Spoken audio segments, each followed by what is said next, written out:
ராம் சீதா சீரியலில் இப்போ ஒரு அட்டகாசமான எக்ஸ்ட்ரானரியான ப்ரோமோ வந்திருக்கு. ஸ்கிப் நான் ஃபுல்லோடையும் கேளுங்க. அதுக்கு நான் இந்த வீடியோ பிடிச்சிருந்துச்சுன்னா லைக் பண்ண பாருங்கள். ரொம்ப பிடிச்சிருந்துச்சுன்னா நம்ம சேனலுக்கு வந்து சப்ஸ்கிரைப் பண்ணி கண்டினியூஸாக ஆதரவு வந்துட்டாங்க.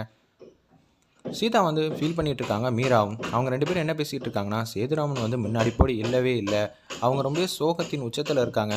ஆமாம், என்னாலையும் புரிஞ்சுக்க முடியுது. அண்ணன் முன்னாடி சிங்கம் போல் இருந்தாங்க. மகா இருக்கிற உத்வேகத்தில் இப்போ மகா இல்லைன்னு தெரிஞ்சோன்னு வந்து நொடிச்சு போயிட்டாங்க. நமக்காக தான் வெளியில் காட்டிக்காமல் அப்படியே ரொம்ப ஃபீல் பண்ணி வேதனை பண்ணிகிட்டு இருக்காங்கங்கிற மாதிரி தான் அந்த இடத்துல வந்து சொல்கிறாங்க.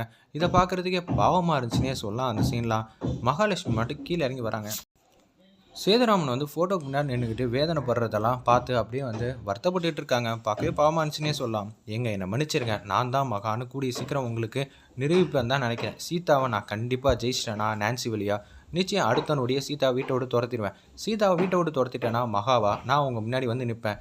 இல்லைனா சீதாவை என்னால் இன்கேஸ் ஜெயிக்க முடியாமல் போயிடுச்சுன்னா நான் நான்சியாகவே வந்து அப்படியே உங்களை விட்டு விலகிடுவாங்க. நீங்கள் எவ்வளோ வேதனைப்படுறீங்க நல்லாவே தெரியுது.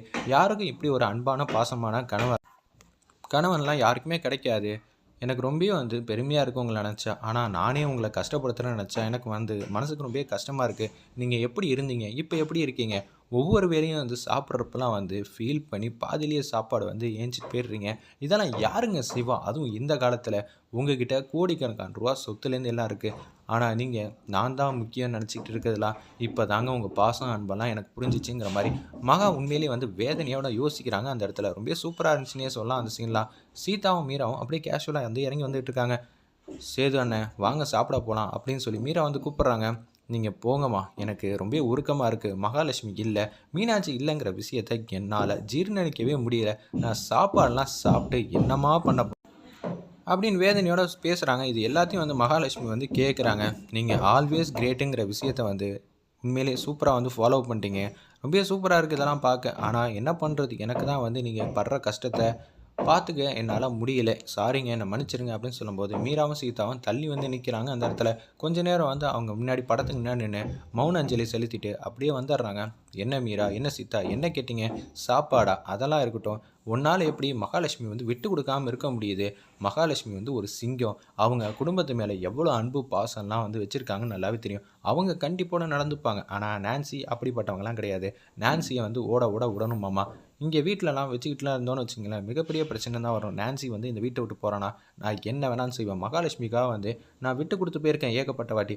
ஆனால் இந்த சந்தர்ப்பம் நான்சிக்கு வந்து இந்த வீட்டில் இருக்க இடம்லாம் கொடுக்கவே கூடாது.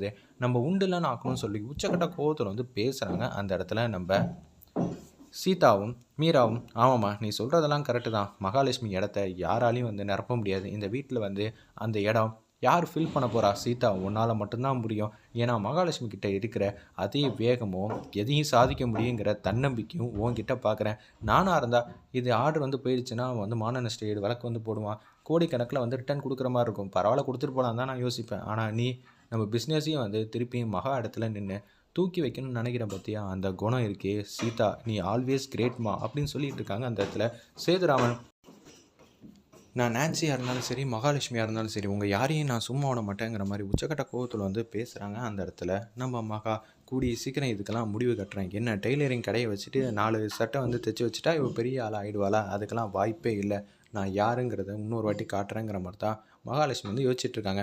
டெய்லரிங்லாம் எப்படிமா போயிட்டுருக்கு? அந்த ஆர்டர்லாம் வந்து பக்காவாக வந்து குவாலிட்டியாக வருதுங்கிற மாதிரி தான் துறை வந்து சொன்னான். நானும் கேள்விப்பட்டேன்.